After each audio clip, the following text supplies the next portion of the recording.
Well, it turns out we're going to have a new head of the Department of Environmental, as Donald Trump calls it.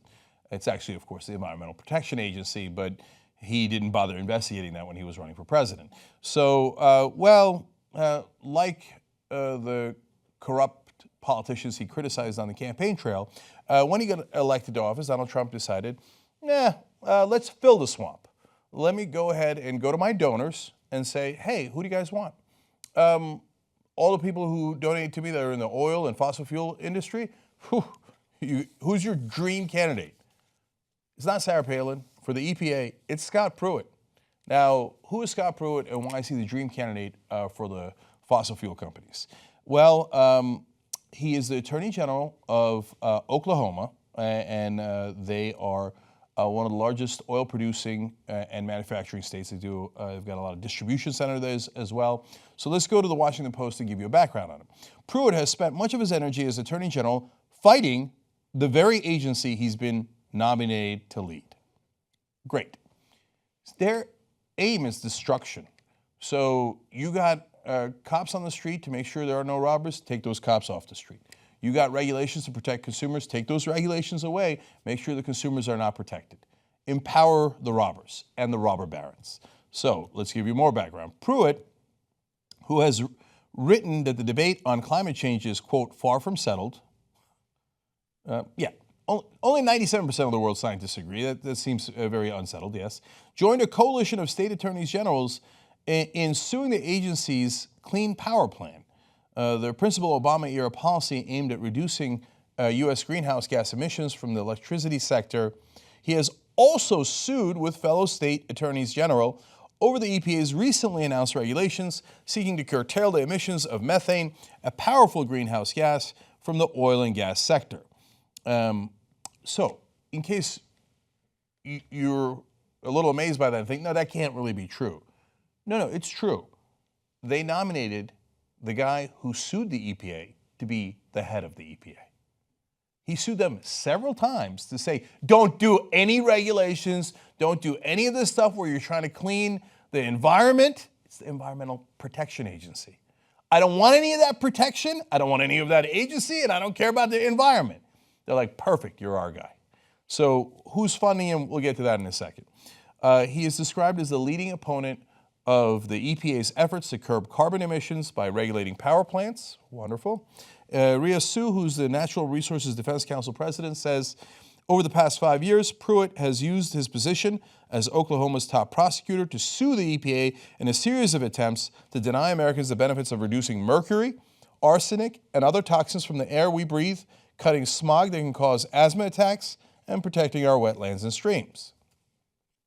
Senator Edward Markey from Massachusetts says Scott Pruitt would have EPA stand for every polluter's ally.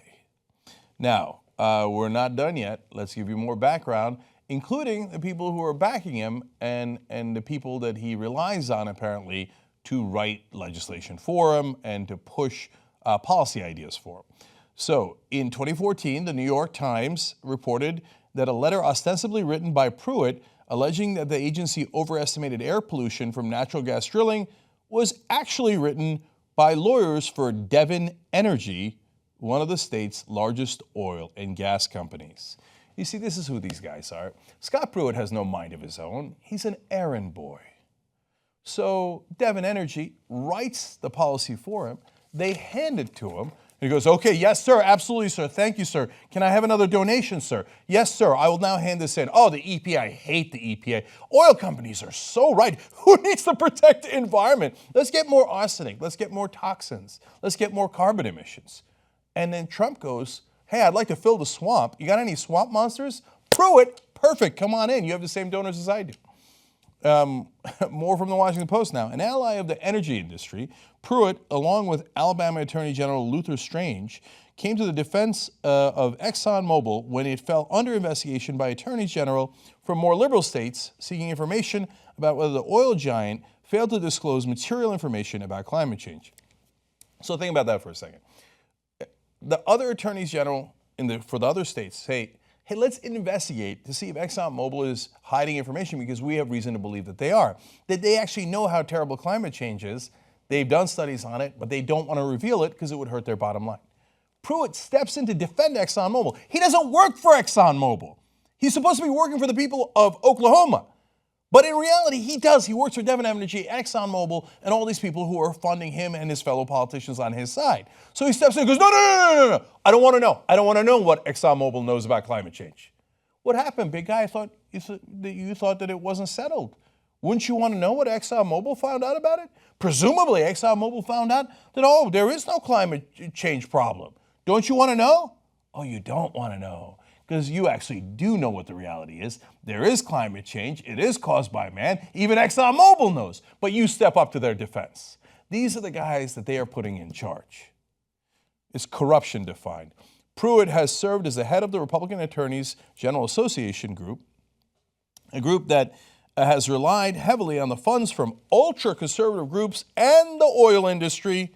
The biggest contributors this year include the Judicial Crisis Network, the U.S. Chamber of Commerce's Institute of Legal Reform, Sheldon Adelson, oil conglomerate Koch Industries, and Murray Energy, a leading coal mining company.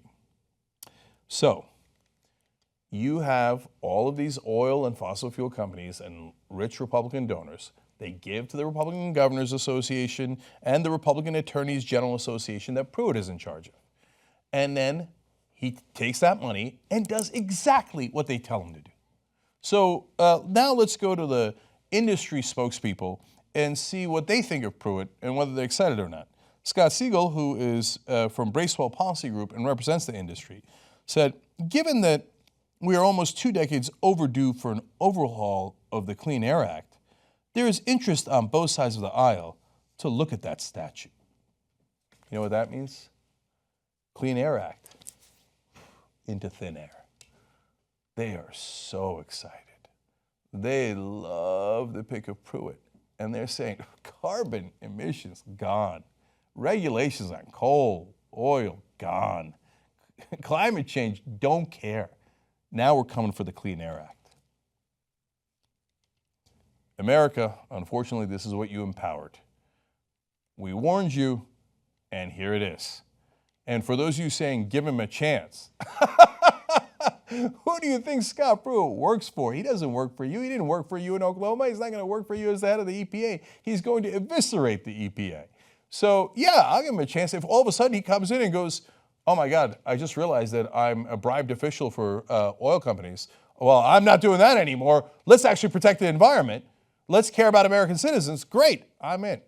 Okay, my guess is he's going to go and give them everything they ever dreamed about. Fossil fuel companies are licking their chops right now. Scott Pruitt. Trump's not going to drain the swamp. He is the swamp. You know who makes independent media possible? You guys. Because of you, we can actually do this show free of any outside influence. That's what makes us so strong. Become a member today. tytnetwork.com/join. You are the media.